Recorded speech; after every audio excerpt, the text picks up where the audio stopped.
Muito boa noite, pessoal. Estamos hoje, dia 6 de julho, mais um encontro nosso do grupo do Observatório do Banco Central. Hoje a gente tem a honra, né, de receber o Clayton, com a apresentação do trabalho dele, Forecasting Quarterly Brazilian GDP by Univariate Models Approach. É um tema muito interessante sobre uma abordagem mais aplicada sobre produto, sobre PIB, né? Eu espero que todo mundo goste. O artigo que ele escreveu ali junto com o Felipe Leite e a Josiane, os dois, se não me engano, também da UFRJ, né? Vou passar agora para o Clayton e depois que ele terminar a apresentação, a gente abre para as perguntas, para um debate, enfim. Aí, Clayton, pode ir lá. Deixa eu só fazer uma ressalva aqui. O Clayton é uma pessoa fantástica que me foi indicada pelo Antônio Alves Júnior, e realmente, assim, eu não tenho dúvida em dizer que 50% ou mais desse piano aqui ele que carrega nas costas sozinho. E então, realmente, assim, uma gratidão enorme. O Clayton está na graduação ainda da Rural, e aí o Clayton vai poder falar. São dois colegas lá da Rural. Confunde, tá, Juliano? Porque aqui sim, desculpa, é da Rural. A gente tem a Federal do Rio de Janeiro e tem a Federal Rural do Rio de Janeiro. Isso, eu sou da graduação da Rural também, esse aí eu conheço bem. Então você conhece bem. Até eu me confundo, para tu ver. É fácil de se confundir, né? Então, mas, Cleiton, então, por favor, a palavra é sua. Boa noite a todos. André, obrigado pelas palavras iniciais. Juliano também. É um grande prazer, uma grande honra estar aqui mais uma vez, reunido com o Observatório do Banco Central. E obrigado pelo convite, André. Vamos caminhando juntos. E, bom, nosso artigo intitulado Forecasting Quarterly Brazilian GDP by Univariate Models Approach, ele foi escrito em colaboração com os professores Felipe Leite Coelho da Silva e Josiane da Silva Cordeiro, ambos professores do Departamento de Matemática da Universidade Federal Rural do Rio de Janeiro. Só contextualizando um pouco, esse artigo ele é uma extensão de um outro artigo que a gente escreveu no início do ano passado e que foi publicado nos anais do Simpósio de Engenharia de Produção, lá da Unesp, o SIMPEP. E nesse primeiro artigo a gente propôs algumas extensões que foram aplicadas aqui nesse artigo. É um artigo que a gente terminou ali por volta de outubro do ano passado e de lá para cá a gente está discutindo ele. Bom, avançando, a nossa motivação ela tem 3 eixos principais. O primeiro eixo, a gente quer ajustar os modelos de previsão de séries temporais ao que a gente está denominando como uma dinâmica entre períodos de crescimento e recessão em uma economia. E a gente exemplifica esses períodos como a crise do subprime em 2008, a recessão econômica do Brasil, que teve início ali no segundo trimestre de 2014, vai ter o final no quarto trimestre de 2017, depois a gente vai seguir por um período ali de estagnação. Nosso segundo eixo de motivação é em relação às expectativas dos agentes econômicos. Então, a gente entende que o produto interno bruto é uma variável de interesse para os agentes econômicos, para a tomada de decisões como consumo e investimento. E o nosso terceiro eixo de motivação é a nossa estratégia empírica, né? Então, utilizar os modelos de previsão de séries temporais no estudo comparativo, né? Eles aplicados ao produto interno bruto do Brasil, produto interno bruto trimestral. Bom, essa figura ela ilustra um pouco o nosso primeiro eixo de motivação. Então, a gente consegue observar aqui a série temporal da taxa de crescimento acumulada em 4 trimestres do produto interno bruto, entre 1996 e 2019, isso a preços de 1995. Então, em 2008, a gente consegue observar aqui o impacto, né, da crise subprime, da crise de 2008, na taxa de crescimento do PIB, e é uma recuperação aqui já acentuada, já forte. E depois um período aqui mais longo, né, entre a recessão e a recuperação da economia, seguida aqui por um período de estagnação. Nesse estudo, a gente não está levando em consideração 2020, né, o ano da pandemia. O nosso espectro ele fica entre 1996 e 2019. Bom, falando um pouco da literatura, nossa literatura ela também tem três grupos de referências, digamos assim. O primeiro grupo que a gente está utilizando é em relação ao Produto Interno Bruto, então a gente usa FJ 2013, as notas metodológicas do IBGE de 2016, mais como referencial teórico o cálculo para mensuração do PIB, que é a série que a gente vai utilizar no trabalho.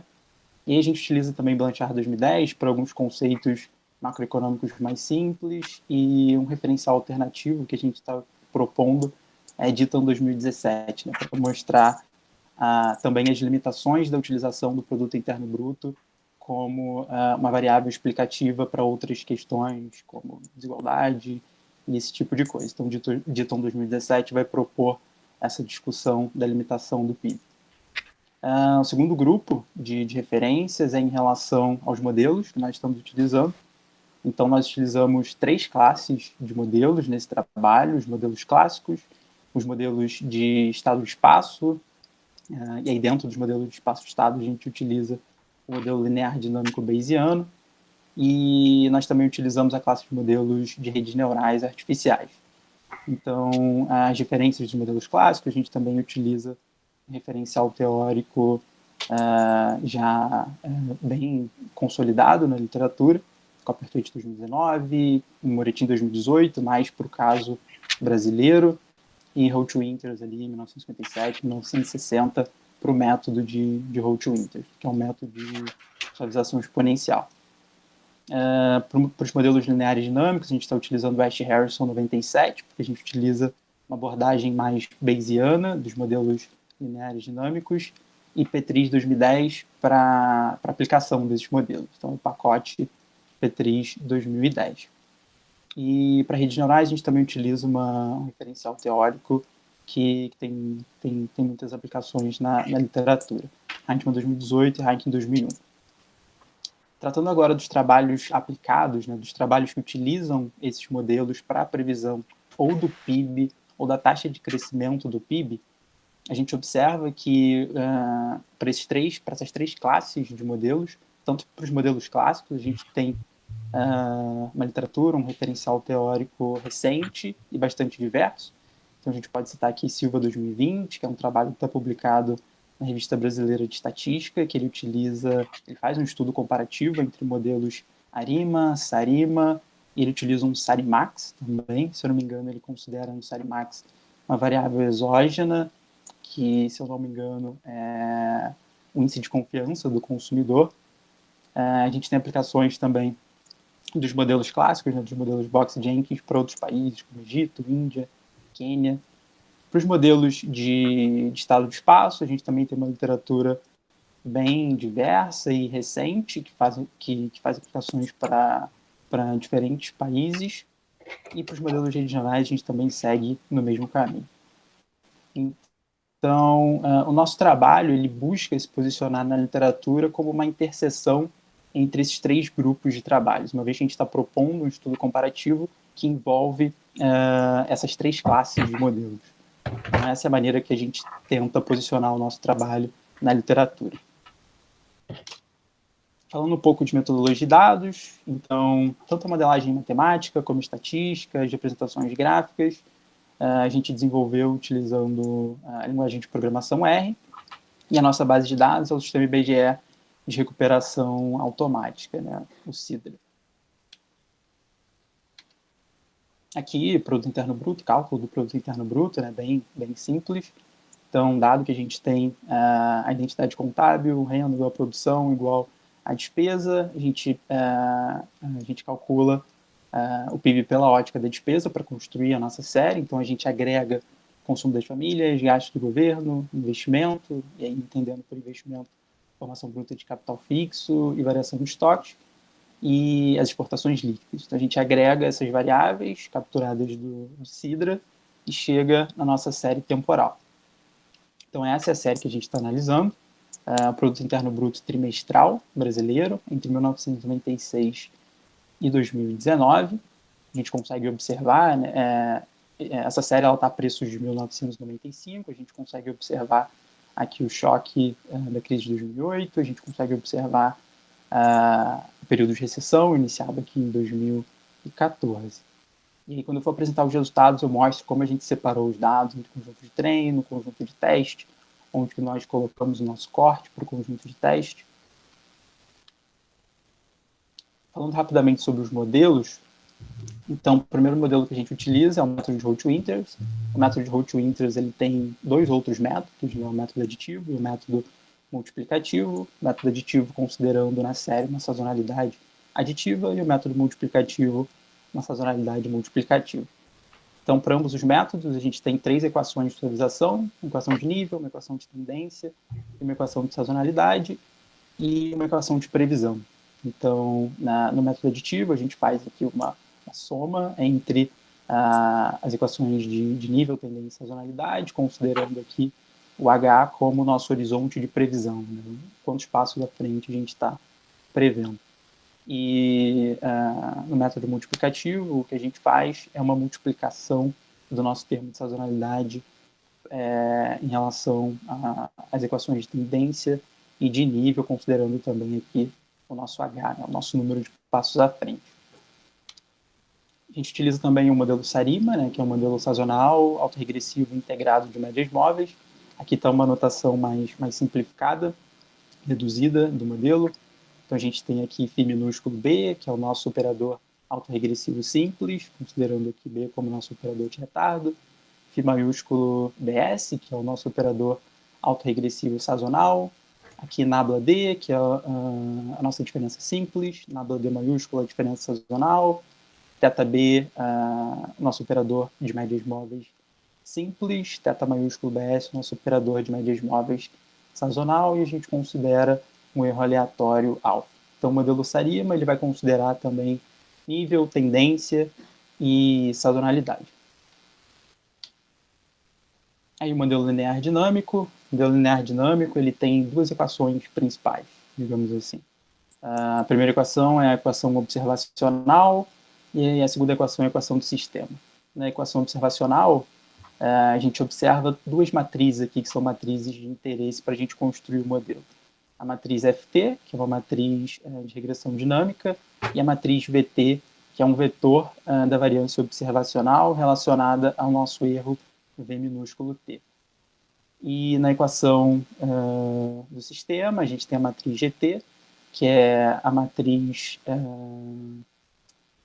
não de regressão dinâmica, a matriz dos parâmetros de estado do modelo, e a matriz WT, que é a matriz de covariância associada aos erros WT da equação observacional. Θt é um vetor que a gente denomina como o vetor de estado do modelo. E a gente considera também informações iniciais, né, informações a priori.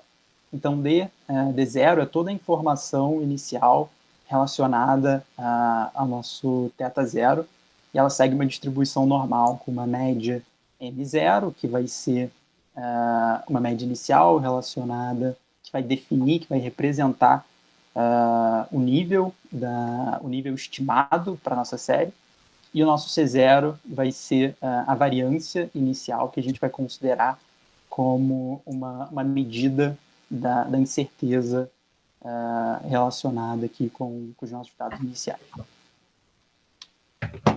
E o quarto modelo que a gente utiliza é um modelo de redes neurais autorregressivas ou de autorregressão de redes neurais. Ele é um feed-forward neural network, então ele tem uma camada de entrada, uma camada oculta e uma camada de saída. A gente representa os inputs, né, que a gente vai colocar na nossa camada de entrada através das defasagens da série. Então, a gente vai ter uma matriz de defasagem dos lags da série na nossa camada de entrada. Na camada oculta, a gente tem ali os nossos pesos ou parâmetros do modelo. A gente considera N nós na nossa camada de entrada e H nós na nossa camada oculta. E aqui G vai ser uma função de ativação do modelo. Essa função de ativação aqui a gente considera uma sigmoide, né? Seguindo aqui 1/1 mais e elevado a menos x. A gente considerou esse modelo de redes neurais para aplicação. Já caminhando para os nossos resultados, então, primeiro eu vou apresentar os nossos resultados graficamente. Então, para o método de Root-Winters, a gente utilizou o método aditivo de Root-Winters. A seleção entre o método aditivo e o método multiplicativo que nós fizemos foi através do erro quadrático médio. Então, a gente gerou resultados tanto para o método aditivo como para o método multiplicativo, e aquele que obteve o menor erro quadrático médio foi o que a gente considerou para colocar nos resultados. Então, aqui a gente observa as cruzes, são os nossos dados observados da série. A linha cheia preta é o ajuste do modelo em relação aos dados observados. A gente faz um corte aqui em 2016, no final de 2016, e através da função de previsão do método, a gente gera as nossas previsões, que são representadas pelas linhas tracejadas em azul, pela linha tracejada em azul, e o nosso intervalo de confiança, que é dado pelas linhas tracejadas em vermelho. Intervalo de confiança superior e inferior. E os círculos são os dados observados, o nosso conjunto de teste. A gente consegue observar que o método de Root-Winters ele fez um ajuste que a gente pode considerar não tão preciso em relação aos dados, mas ele gera uma previsão que já é significativa, pelo menos graficamente. Aqui o resultado do modelo Sarima. Então, o modelo Sarima ele já faz um ajuste mais preciso em relação ao nosso conjunto de treino e gera também boas previsões em relação ao nosso conjunto de teste. O modelo linear dinâmico, então a gente considerou um modelo linear dinâmico que ele leva em consideração nível, tendência e sazonalidade. As matrizes, a matriz de regressão dinâmica FT e a matriz de evolução do sistema GT, elas são dadas dessa maneira, isso para a estruturação do modelo. E as nossas matrizes, matriz de covariância WT e matriz da variância observacional VT, elas são estimadas. Então, esse foi até um ponto que a gente avançou em relação ao nosso trabalho anterior, que é fazer a estimação dessas variâncias. E aí, para estimar essas variâncias, a gente também utiliza a computação bayesiana pelo método de Monte Carlo via cadeia de Markov, utilizando o amostrador de Gibbs. Então, a gente considera que as variâncias pelo amostrador de Gibbs, a variância observacional, a variância da nossa equação de nível, de tendência e de sazonalidade, seguindo aqui uma inversa gama com uma média a θ0, θ1, θ2 e a θ3, e variância bθ0, bθ1, bθ2 e bθ3. Então, a gente estima as variâncias do modelo pelo método de Monte Carlo via cadeia de Markov. Nós fizemos 5.000 simulações para buscar essa convergência das variâncias. Os gráficos superiores mostram a trajetória dessas variâncias foram simuladas. A gente observa que as variâncias fizeram boas simulações. E os gráficos inferiores, eles apresentam para a gente as médias ergóticas. Então, a gente está observando aqui que as variâncias estimadas, a partir de determinado ponto, elas começam a convergir. E aí mostrando que o modelo foi capaz de fazer uma boa estimação para essas variâncias. Então, aqui o resultado do modelo linear dinâmico com as variâncias estimadas. A gente observa um bom ajuste também em relação ao nosso conjunto de treino e uma boa previsão também em relação ao nosso conjunto de teste. São coisas que a gente vai validar através das métricas. E o último modelo que a gente considera, o modelo de redes neurais autoregressivo. Então, ele fez um ajuste que a gente não pode considerar como tão preciso ou significativo. A gente observa aqui em 2008 que ele não captura o choque provocado pela crise, ele captura em certo nível o início aqui da recessão, e a previsão dele, graficamente, é uma previsão que a gente não considera muito boa, né? Uma previsão basicamente linear, mas que em relação à métrica a gente vai observar que é uma previsão interessante quando a gente olha para a métrica, mas não quando a gente olha graficamente, porque ele não está capturando aqui o comportamento sazonal da série, esse tipo de coisa. Então, agora a comparação dos modelos em relação às métricas. Nós consideramos 4 métricas para o nosso conjunto de treino. A raiz do erro quadrático médio, o erro absoluto médio, o erro absoluto percentual médio e o coeficiente de Taylor. O coeficiente de Taylor ele mostra para a gente se os modelos eles superam a previsão ingênua, considerando como previsão ingênua, dado o nosso desconhecimento de yt mais 1, a gente considera yt como yt menos 1.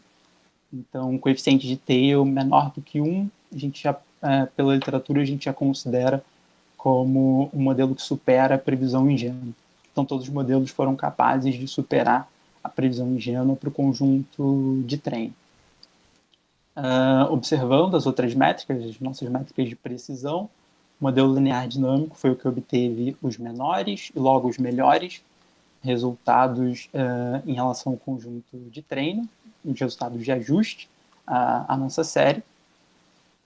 Destaque aqui para o modelo linear dinâmico com um MAP de 0,78, que é um resultado que a gente considera como expressivo. Na literatura também, MAPs menores do que 2 já são considerados bons resultados, menores do que 1 são resultados expressivos. Então, nós tivemos 2 modelos aqui com um MAP menor do que 1, o modelo Sarima e o modelo linear dinâmico. Em relação à previsão, o modelo linear dinâmico também foi o que gerou as melhores previsões, com MAP aqui de 0,83, e a gente observa, como tinha notado, quando a gente observou o gráfico do modelo de redes neurais autoregressivas, ele tem um resultado bastante expressivo em relação à sua métrica de previsão, a sua métrica de precisão para a previsão, mas graficamente a gente não considera como um bom resultado, porque ele não conseguiu capturar alguns componentes da série. E, bom, aqui a gente fez também um exercício de crescimento, de taxa de crescimento. A gente considerou uma taxa de crescimento simples, né, yt menos yt menos 1 sobre yt menos 1. E só para a gente observar como que o modelo linear dinâmico, que foi o que obteve as melhores previsões, ele se comportou em relação à taxa de crescimento.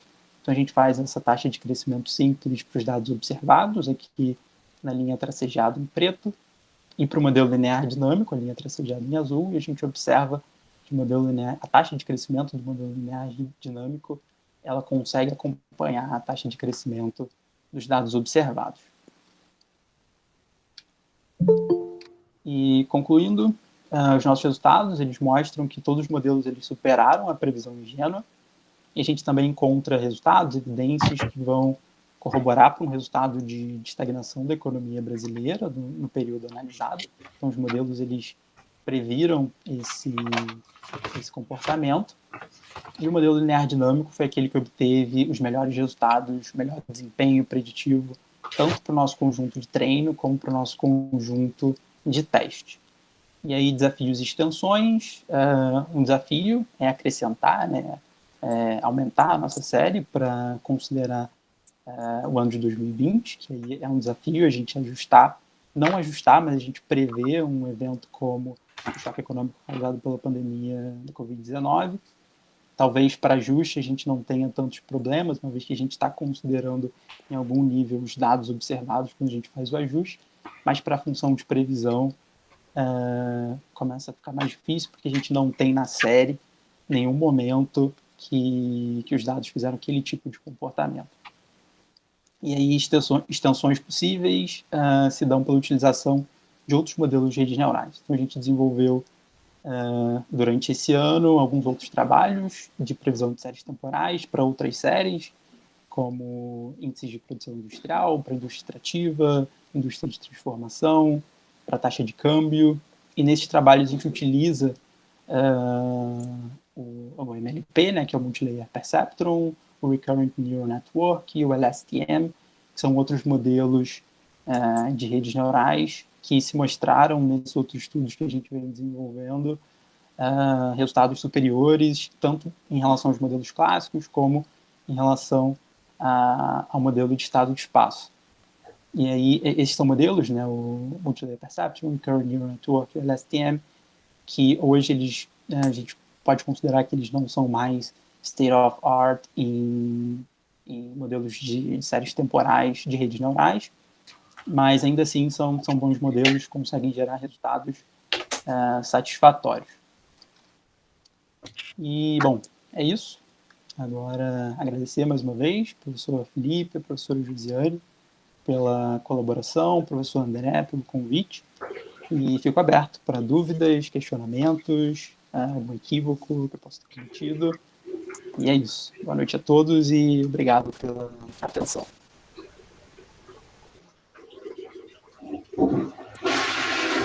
Obrigado, Cleiton, pela apresentação.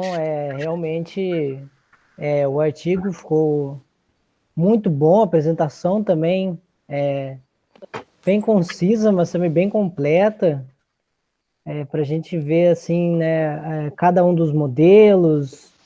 Eu acho que ficou bem legal, justamente a comparação entre um e outro, pela performance de um e outro, né? Eu não sei se alguém já quer fazer alguma pergunta, quer colocar alguma questão ali para o Cleiton, quer falar sobre os modelos dele, se alguém gostaria de falar.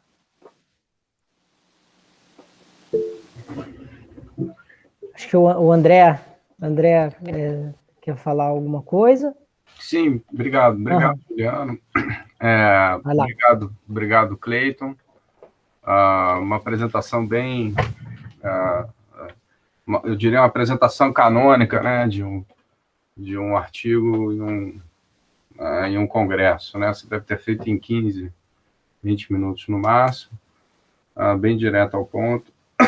E eu vou fazer uns comentários muito de quem não conhece o tema, né? Eu, na verdade, eu fico sempre a um passo atrás da fronteira, né, da econometria. Quem tem a obrigação de estar na fronteira é a Débora, que nos ouve aqui, que ela é, vamos dizer assim, se ela me permitir, a Débora é a minha econometrista favorita. Então eu preciso entender para conversar com ela, para trocar com ela. E, em particular, a gente não costuma fazer previsão, né? Mas eu vou te fazer acho que eu tenho um par de perguntas, tá?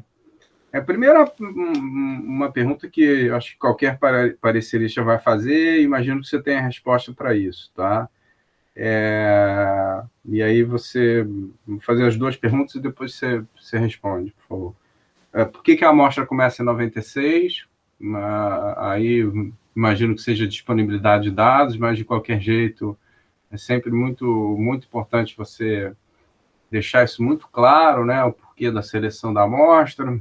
Você sabe melhor do que eu que tem modelos que são sensíveis à amostra, então um parecerista ele certamente vai te fazer essa pergunta de cara.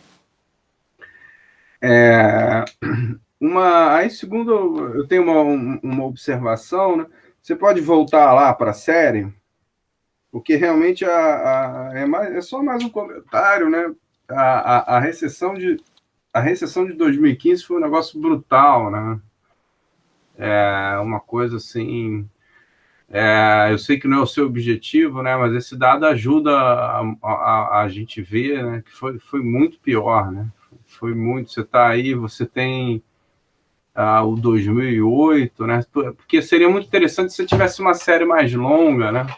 Porque certamente você pega a nossa série histórica de PIB, aquela no IPEA Data tem uma, eu não sei qual é a fonte, mas eu acho que é a mais confiável, ela começa ali em 45, né? A gente tem uma recessão em 86, que foi um bate-volta. Aí tem uma recessão do Collor, que também foi um bate-volta. Realmente aí 2008 também foi a mesma coisa, uma recessãozinha, um Vzinho, né? Cai bastante, mas recupera. Agora 2015 é outro padrão, né? É outro padrão. Não sei se você chegou a pensar nisso, né? Isso eu acho que dá um caldo, sabe? Explorar isso. De realmente, assim, o que aconteceu em 2015. Já o João, eu e a Débora, a gente tenta fazer isso de uma forma mais, vamos dizer assim, analítica no nosso artigo, no artigo que a gente apresentou aqui há poucas semanas, mas você poderia dar um olhar empírico para isso, né? Será que teve uma quebra estrutural? O que houve? Eu acho que essa aí é mais um comentário. E aí, por fim, a questão da... Aí vou fazer aí uma crítica, assim, uma crítica de um pós-keynesiano, né? Que eu entendo a necessidade de fazer previsão, é super importante, super relevante, né? A gente precisa prever, né? Keynes foi um pragmático, né? E como tal, a gente tem que tentar prever, mas a gente tem que confiar muito pouco nessas previsões, né? Ou seja, o grau de confiança tem que ser baixo, porque, como você bem ressaltou, vem o choque do Covid, que é um negócio que está totalmente inesperado, e bagunça tudo. Nos termos de, se você quiser, da terminologia do Paul Davidson, que vamos dizer assim, é o economista americano pós-keynesiano americano, que eu acho que melhor definiu a coisa do Keynes. Esse é um exemplo típico de um sistema não ergódico, né? Que é um sistema cujas médias, se você quiser, as variâncias estão mudando, né? Então você tem choques que, por definição, são imprevisíveis, e bagunça as previsões. Então, aí é mais uma pergunta para você especular um pouco, e fica um pouco naquela ideia, né? Que a gente estava tentando fazer alguma coisa junto, tentar fazer essa discussão, né? E eu não sou nem um pouco dogmático, né? Acho que esse é um grupo muito eclético, dá para ver isso. Eu acho que a gente ganha dialogando, né? Eu estou cansado de falar para quem pensa igual a mim, né? A gente tem, principalmente, eu acho que a heterodoxia brasileira tem esse complexo de inferioridade, né? Eles só falam para si próprios. Eu me lembro de várias pessoas criticando o Paul Davidson na época que ele ainda era editor do JPKE, falando: mas ele se diz keynesiano, ele acha que o mundo é ergódico, mas publica um monte de econometria. Eu não vejo problema nenhum, tá? Contanto que você saiba a limitação do que você tá usando, né? Então, uma sugestão assim que eu faço, e é uma coisa que eu costumo fazer nos artigos empíricos. A Débora é coautora dos mais, vamos dizer assim, certamente aí os mais interessantes, a Débora participa, mas a gente sempre coloca uma ressalva: olha, isso aqui tem essas limitações, então acho importante, tá? Você também, na sua conclusão, ressaltar um pouco eventuais limitações e a partir daí, e aí sim, eventuais aprimoramentos, né? Que poderiam contornar essa situação. Mas, claro, tendo, pelo menos do meu ponto de vista teórico, tendo ciência de que esse é um problema incontornável, né? Porque acho que o nosso conhecimento é muito pequeno, né? E, enfim, é isso. Vou passar a palavra para você. E obrigado, parabéns. Tá? Perfeito, professor. Eu que agradeço. Bom, são pontos, de fato, super necessários de serem feitos. Em relação à amostra, começando ali que você comentou sobre a amostra, ela começa em 96 pela disponibilidade dos dados. Então, a gente está colocando a preço de 1995, a gente preferiu colocar após plano real, que aí as séries elas começam a ficar um pouco mais estáveis, e aí essas instabilidades são mais perceptíveis, digamos assim. Mas eu vou procurar essa série de 1945, não conhecia, vou procurar, interessante. Acho que dá para a gente, ou não acrescentar, mesmo se não acrescentar, dar uma olhada para ver se a gente pode contribuir em algum sentido, utilizando essa série maior. De fato, mais dados sempre são interessantes. Em relação à limitação dos modelos, isso é um fato. Né? É um fato. A gente utiliza modelos clássicos. Modelos clássicos a gente também pode denominar como modelos de Box e Jenkins. E o George Box, ele que propõe os modelos... Sim, acho que o professor André levantou a mão. Não, pode ir depois. Eu quero falar depois. Não quero te interromper, mas depois eu... Beleza. Então, a gente utiliza os modelos clássicos. A gente tem os modelos Box e Jenkins, são modelos muito utilizados, modelos Arima, Sarima, modelo autoregressivo de médios móveis e suas variações. E o George Box ele vai citar que todos os modelos estão errados, mas alguns são úteis. Então, a gente sempre parte desse princípio. A gente precisa fazer alguma coisa, a gente precisa tentar prever em algum nível. A gente tem ferramentas que proporcionam essas previsões, ferramentas mais probabilísticas, às vezes ferramentas mais estatísticas ou mais subjetivas, mas mesmo assim temos ferramentas que em algum nível elas acertam as previsões, elas não acertam as previsões, mas elas conseguem se aproximar do comportamento dos dados, mas de fato esse é um ponto que precisa ser discutido. Né? Se eu não me engano, a gente, na conclusão do paper, a gente fala um pouco dessas limitações, que a gente está tratando sempre de intervalos de confiança, então se a gente tem um intervalo de confiança, também é uma outra discussão em relação aos modelos de previsão de séries temporais. Mas, de fato, é super pertinente. Né? Há uma limitação dos modelos, mas eles ajudam. Eles ajudam a gente ter pelo menos um norte quando as coisas não mudam tão drasticamente. Acho que é isso. Obrigado, Cleiton. Em relação à amostra, então, assim, eu acho que uma forma de você deixar mais sólida a definição da sua amostra, assim, a disponibilidade de dados é uma questão em si, porque eu acho que essa série de PIB que eu te falei, mais longa, eu não sei qual é a periodicidade dela. Provavelmente não é... Você está aí trimestral, não é isso? Você está trabalhando? Trimestral. Exatamente. Então, certamente não é trimestral. Tá? Então, acho que é uma boa justificativa. E, vamos dizer assim, você tem uma justificativa do ponto de vista da história econômica do Brasil, que realmente o real é um marco na história econômica do país.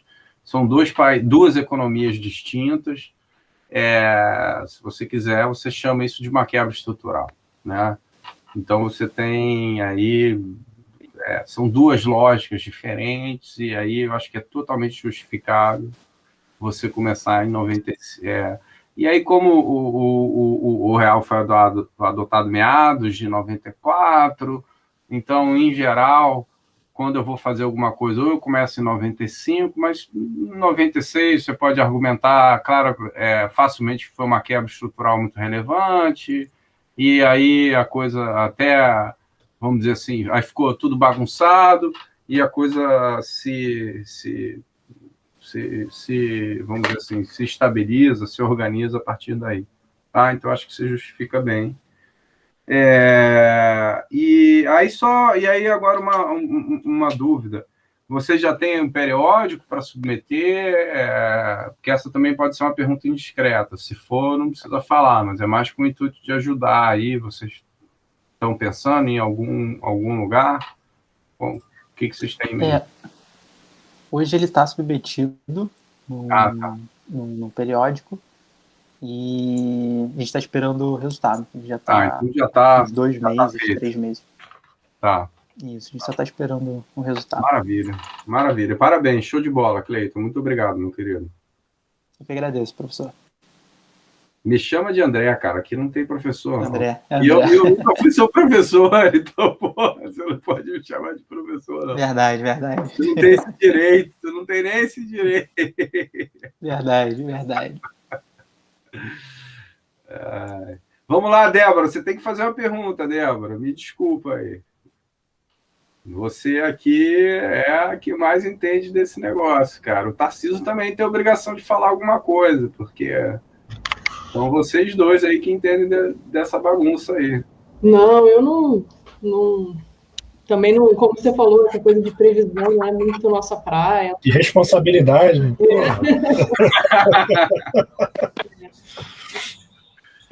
Aliás, deixa a Débora terminar. Depois. Não, pode falar. Não. Pode falar, Débora.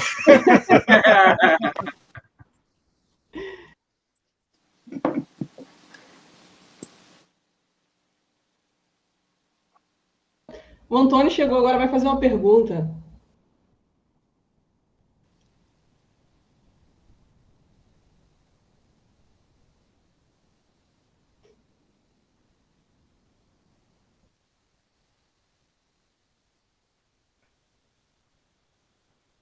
Eu andei trocando as figurinhas com o Cleiton aí de um modelinho de nowcasting, né? De previsão de PIB também, mas eu confesso que ainda é uma literatura ainda que eu estou aprendendo também. Estou tentando aí para acompanhar, como o André falou, assim, eu nunca estou na fronteira, estou sempre ali correndo atrás da fronteira para chegar lá. Mas eu conversei, eu quero ver se, na verdade, eu troquei uns códigos aí com o Cleiton para ele ver se fazia sentido, porque essa coisa de previsão, principalmente usando dados de alta frequência, indicadores coincidentes, enfim, ela já está nesse mundo aí de ciência de dados, né? A gente está num mundo já, eu não digo nem muito assim um mundo de econometria, mas um mundo de data science mesmo, de big data, machine learning, enfim.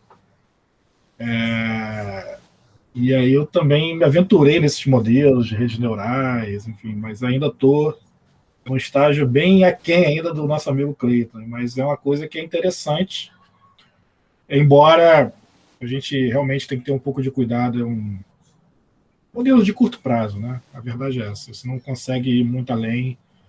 Eu também compactuo com o André, assim, essa preocupação nossa e tal, com essa nossa orientação teórica, enfim, esse mundo não ergódico, realmente é uma coisa complicada, mas faz parte do nosso trabalho a gente tentar, na verdade, não digo adivinhar o futuro, mas tentar entender o que pode acontecer no futuro. Então, até por decisões de política econômica mesmo. Mas é um trabalho complexo, esse que o Cleiton apresentou. Aliás, parabéns, realmente está bem completo, essa apresentação foi ótima. Eu tinha separado algumas perguntas que nem precisei fazer, que você praticamente cobriu tudo, principalmente os testes preditivos lá, enfim, na verdade você usou teste e treino, né? Seria alguma coisa dentro, fora da amostra também, enfim, e dá para perceber que o modelo está bem quadradinho, assim, para essa análise de curto prazo. Mas eu não tenho muito assim, a acrescentar uma pergunta assim, muito mais aprofundada, não, até porque eu acho que assim, ainda é algo muito novo para mim também.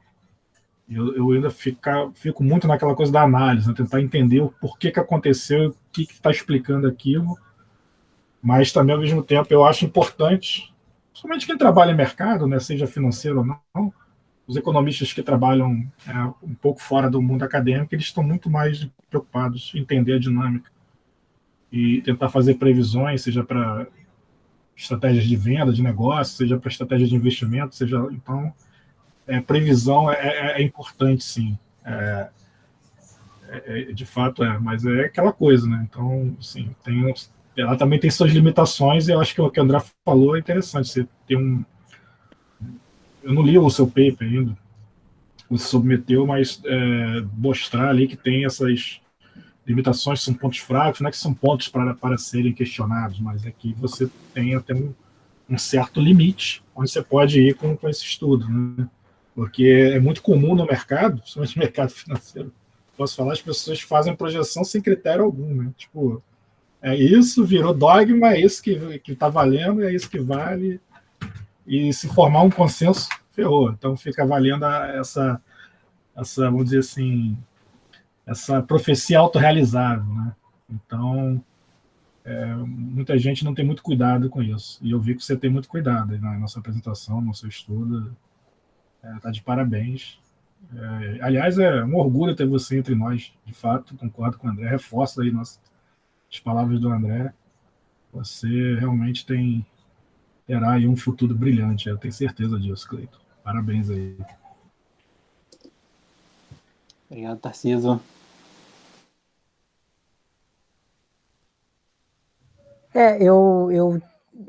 Na apresentação ali, Cleiton, eu vi que você falou, mas eu não entendi direito pela questão do método de Monte Carlo. Eu acho que cada modelo, pelo método, você faz N iterações lá e aí chega no seu gráfico ali, né? Chega naquele gráfico ali que seria a previsão de cada um dos modelos pelo método, né? Aí eu acho que eu senti falta um pouco justamente da previsão, que eu achei que ficou com poucos períodos para frente, assim, né? Para prever de alguns anos para frente o que cada modelo seu estaria prevendo para o PIB do Brasil, né? 5 anos para frente, 6 anos para frente, assim, ou talvez mais até, porque pelo método você tem que fazer 100, 1000 iterações, assim, né? E aí poderia ser bastante interessante pela questão da previsão, né? Então você está trabalhando com um horizonte temporal muito do que a gente tem ali, e aí poderia ser interessante e depois comparar, se fazer um outro artigo em cima, tipo, olha, lá em 2021 a gente falou desse artigo que ia acontecer isso no PIB, e agora a gente vai trazer de novo aqui e ver o que ele teve, cada um desses modelos teve capacidade aqui de prever, né? Sobre essa questão de que talvez a gente tenha uma limitação teórica, né? De que talvez seja muito difícil você trabalhar com essa modelagem, e não só com modelagem, mas com previsão, né? Eu também eu gosto que tem algumas tentativas assim pós-keynesianas, o pessoal que tenta trabalhar com esse tipo de coisa, né? Tentando fazer previsão, apesar de que tem as críticas, mas aí eu concordo que com alguma coisa a gente tem que trabalhar, né? Tem que ter algum horizonte. E tem alguns modelos, eu tento uma parte, né, de modelagem aplicada, que também tem essa proposta de fazer previsões para o resultado do PIB, né, mas de uma forma diferente. E eu acho também que pode ser interessante você fazer essa comparação dos seus modelos e comparar o que os modelos mais de uma linha mais ortodoxa, vamos dizer assim, mais DSGE, o que eles estão tendo de capacidade preditiva, e aí você comparar com seus modelos, falar assim, olha, em tal situação aqui, em tal ponto, ele não está prevendo tão bem, e aí esses modelos que a gente fez estão prevendo um pouco melhor. Talvez uma outra proposta de artigo seria também, né, fazer esse tipo de comparativo e mostrar, olha, o nosso modelo não tem esse tipo de coisa e tal, e aí talvez ele seja melhor para prever o comportamento do PIB, enfim, só algumas coisas que eu tinha pensado ali vendo a sua apresentação, que eu vou fazer coro com o pessoal, assim, a apresentação está excelente, está ótima mesmo, assim, muito completa, não é que foi corrida também, você falou bem pausado e tal, e deu para entender de ponta a ponta, assim, tá de parabéns mesmo. Obrigado, Juliano. Bom, em relação ao seu primeiro ponto, interessante essa dúvida. Porque, na verdade, o método de Monte Carlo via cadeia de Markov, a gente utiliza ele para estimar as variâncias do modelo linear dinâmico. Então, o método de Monte Carlo está sendo aplicado só ao modelo linear dinâmico para estimar as variâncias do modelo. Então, aquelas 5.000 simulações que a gente faz são simulações buscando uma convergência das variâncias para o modelo linear dinâmico. Então, se a sua dúvida era nesse ponto, eu não sei se eu entendi muito bem também. E foi justo o modelo que mais, né? Desculpa te interromper, mas foi justo o modelo que ficou melhor no final ali nos seus resultados. Foi o modelo mesmo que se ajustou melhor, assim, vamos dizer, que teve os resultados, né? Foi onde você fez esse procedimento. Foi o modelo dinâmico. Tá. Tem um ponto porque não necessariamente os modelos mais complexos eles geram as melhores previsões para uma determinada série. Nesse caso, acabou sendo o nosso modelo linear dinâmico, talvez a gente possa considerar ele como mais robusto. A gente está utilizando um método de estimação Bayesiano, que é um método de Monte Carlo via cadeia de Markov, um amostrador de Gibbs, ele acaba ficando mais robusto. A gente tem outros resultados em outros artigos para outras séries que a gente vem trabalhando, que esse mesmo modelo, estimando variâncias pelo método de Monte Carlo via cadeia de Markov, para dados trimestrais, mensais, ele acaba sendo um modelo linear e ele perde em capacidade de previsão para modelos de redes neurais, por exemplo, que são modelos não lineares. Às vezes ele até perde para modelos clássicos, dependendo da série. Esse é um caso para essa série. E acaba que no nosso primeiro artigo a gente considerou uma série nominal. Então a gente não considerou uma série real, né? A gente considerou no primeiro artigo o efeito da inflação na série. E acabou que o modelo linear dinâmico, sem estimar, ele também gerou os melhores resultados por lá. Mas de fato isso é um ponto interessante, de fato. Não necessariamente por ele ser o modelo mais robusto, digamos assim, do ponto de vista mais complexo, talvez não robusto, mas complexo, não necessariamente foi por isso que ele gerou.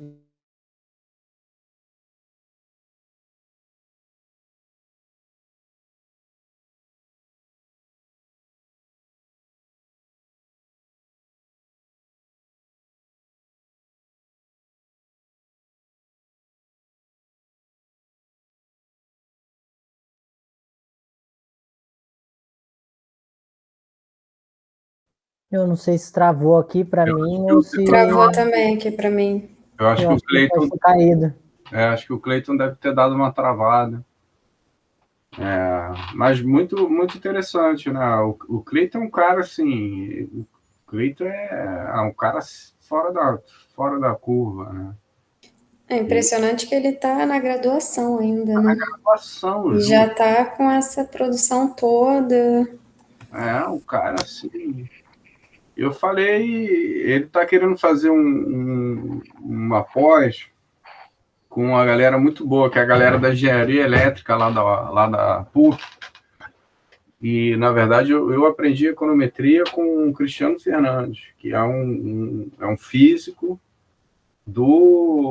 lá desse departamento, desse programa de pós-graduação em engenharia elétrica. É uma galera muito boa, assim, porque eles não são nada dogmáticos. É impressionante, assim. E o Cristiano assim, tudo que você fala, ele pergunta por quê. E vai estar sempre te ouvindo. E realmente, assim, ao contrário do Antônio, acho que o Antônio caiu, né?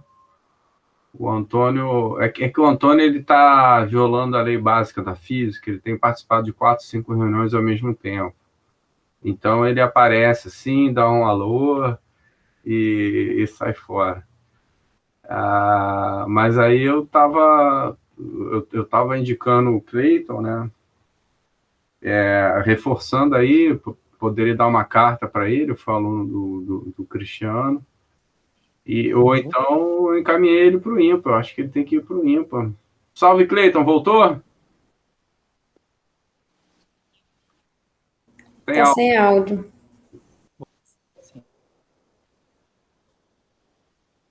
Ele deve estar com a conexão, voltou pelo celular.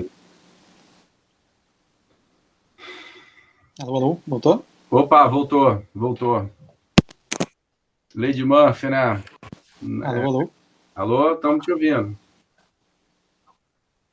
Voltou? Beleza.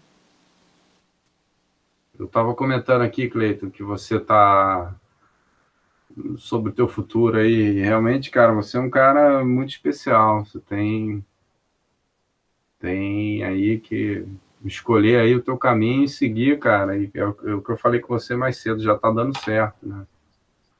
Então, tem que manter agora o ritmo para não só continuar a fazer o que você está fazendo. Pessoal, alguém tem Sim. mais alguma pergunta? Porque senão eu paro aqui a gravação e aí a gente... Opa, vamos lá, Cristiano.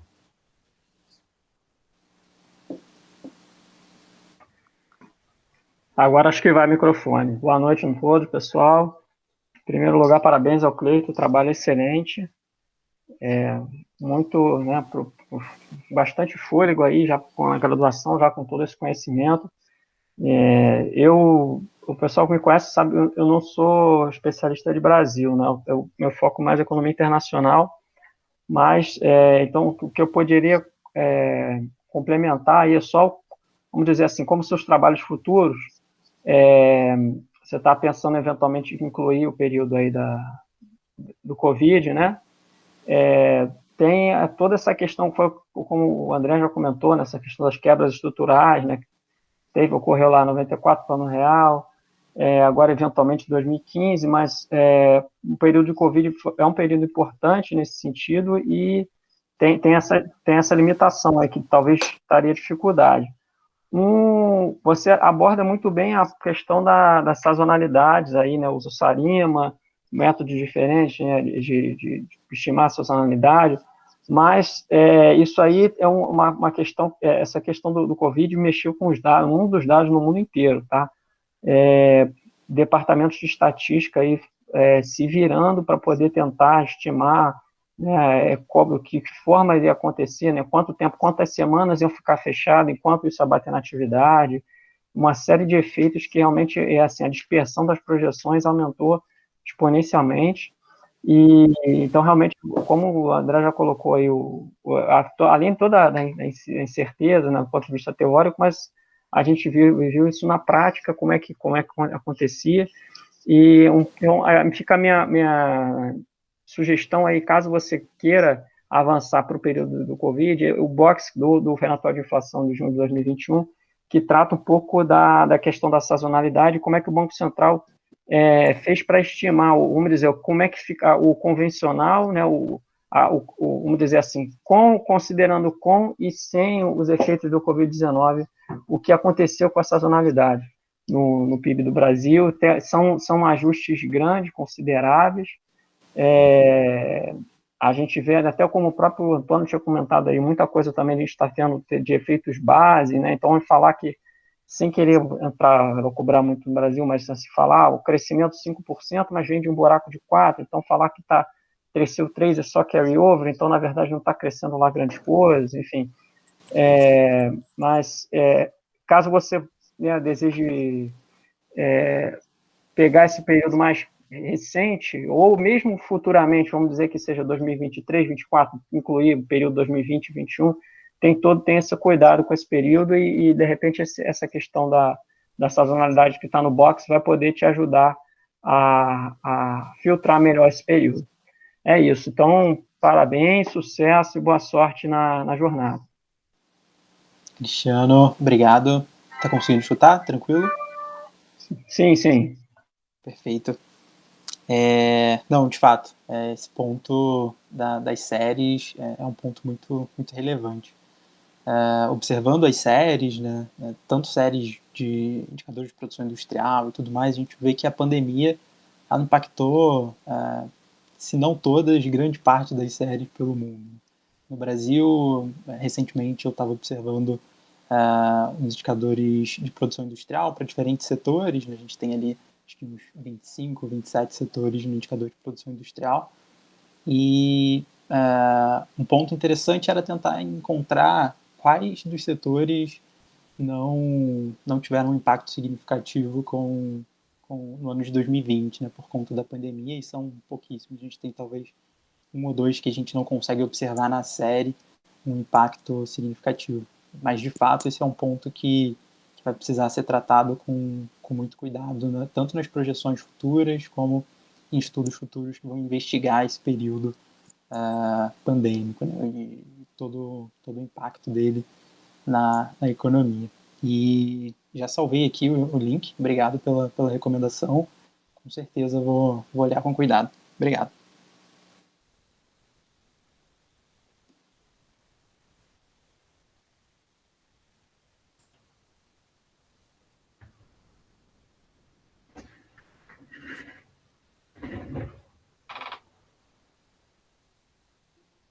Juliano, acho que a gente pode encerrar, então, se não tiver ninguém mais nenhuma pergunta. Eu ia perguntar se alguém ainda queria falar alguma coisa e tal, mas se ninguém quiser perguntar mais nada ou comentar, agradecer de novo ao Cleiton pela ótima apresentação, pelo tema muito relevante apresentado aqui hoje, né? Dá para ver que todo mundo gostou muito. Também agradecer a presença de todo mundo. E aí, até a próxima, que se não me engano, é na terça-feira, daqui 2 semanas de novo, né? Vocês podem me corrigir se eu estiver equivocado. Se eu não me engano, é sexta, isso. Juliano, 23. Aí seria a próxima, seria a minha. Sexta, 23 de junho. Sexta, 23, isso. Sexta, 23 de julho. Perfeito. Sexta, 23 de julho. Então, obrigado, gente. Até a próxima e uma boa noite. Boa noite. Tá Tchau, fechado. pessoal. Boa noite. Tchau, pessoal. Então, Juliano, deixa eu só fazer aqui Valeu, gente. Um abraço aí. Deixa eu só fazer aqui, Juliano, uma lembrança. O nosso blog está no ar. Hoje, semana passada, saiu o primeiro artigo, um artigo de minha autoria. E hoje saiu... Não, ontem, né? Sai toda segunda. Saiu um artigo muito interessante do Nicolas sobre como, eu não sabia disso, o Banco Central do Brasil está na frente aí, o Cristiano está aí, vai poder falar alguma coisa, está na frente, né, na agenda verde.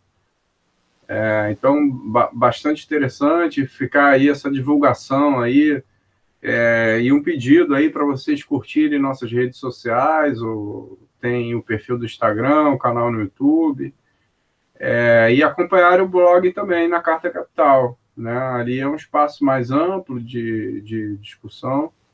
A Fernanda fugiu, eu queria falar com ela, mas ela fugiu, deve estar super atarefada, mas quem tiver interesse em contribuir, né? Você, Juliano, o Caio, o próprio Cleiton, já conversei, o Cristiano também, as contribuições são super bem-vindas, tá? Então, quem quiser aí, manda sugestão de tema que a gente incorpora.